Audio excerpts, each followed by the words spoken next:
सूर्य के धनु राशि में प्रवेश करने के साथ ही 15 दिसंबर से खरमास प्रारंभ हो गया है। इसे मलमास भी कहा जाता है। आपको बता दें, खरमास 14 जनवरी 2021 तक चलेगा। खरमास में विवाह, मुंडन, गृह प्रवेश आदि मांगलिक कार्य नहीं किए जाते हैं। इस कारण अब 1 महीने इन सभी कार्यों पर प्रतिबंध रहेगा।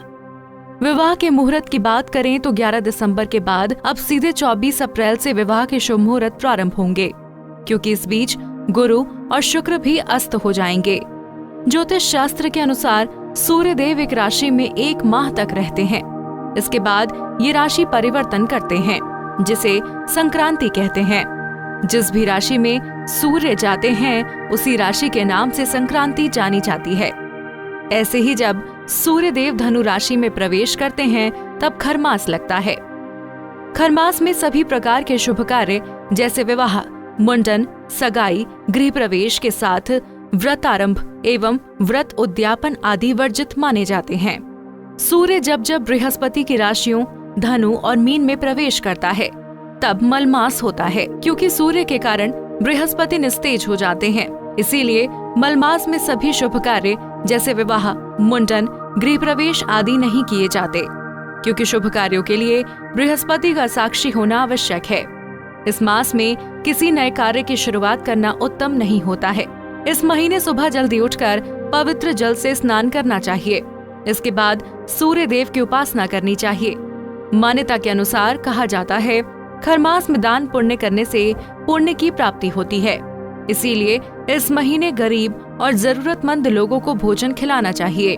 संभव हो तो उन्हें कंबल बांटें। खरमास में गौ पूजन और गौ संवर्धन करने से भगवान श्री कृष्ण का आशीर्वाद प्राप्त होता है। घर में सुख समृद्धि का आगमन होता है। इससे अशुभ ग्रहों की पीड़ा दूर होती है। ये मास जप तप आदि के लिए भी उत्तम होता है। इस माह में इष्ट का ध्यान, पूजन, मंत्र, जप सर्व सिद्धिदायक होता है। वहीं नवग्रह हवन करने से ग्रह दोष दूर होते हैं। पौराणिक कथा के अनुसार सूर्यदेव 7 घोड़ों के रथ पर सवार होकर लगातार ब्रह्मांड की परिक्रमा करते रहते हैं। कहते हैं एक बार उनके घोड़े लगातार चलने और विश्राम न मिलने के कारण भूख प्यास से बहुत थक गए थे।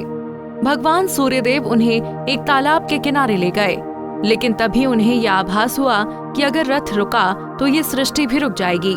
वहीं तालाब के किनारे 2 गधे भी मौजूद थे। ऐसे में सूर्यदेव को एक उपाय सूझा। उन्होंने घोड़ों को आराम देने के लिए रथ में गधों को जोत लिया। इस स्थिति में सूर्यदेव के रथ की गति धीमी हो गई, लेकिन रथ रुका नहीं। इसीलिए इस समय सूर्य का तेज कम हो जाता है। इस समय ठंड भी अपने चरम पर होती है। सूर्य के मकर राशि में प्रवेश करने के साथ ही मलमास समाप्त हो जाता है। मकर संक्रांति पर पवित्र नदियों में स्नान करके दान पुण्य करना चाहिए। इस दिन तिल का सेवन करने से वर्ष भर आयु और आरोग्य में वृद्धि होती है। मकर संक्रांति से सूर्य उत्तरायण होते हैं, जो देवताओं का दिन माना जाता है। उत्तरायण की अवधि 6 माह की होती है।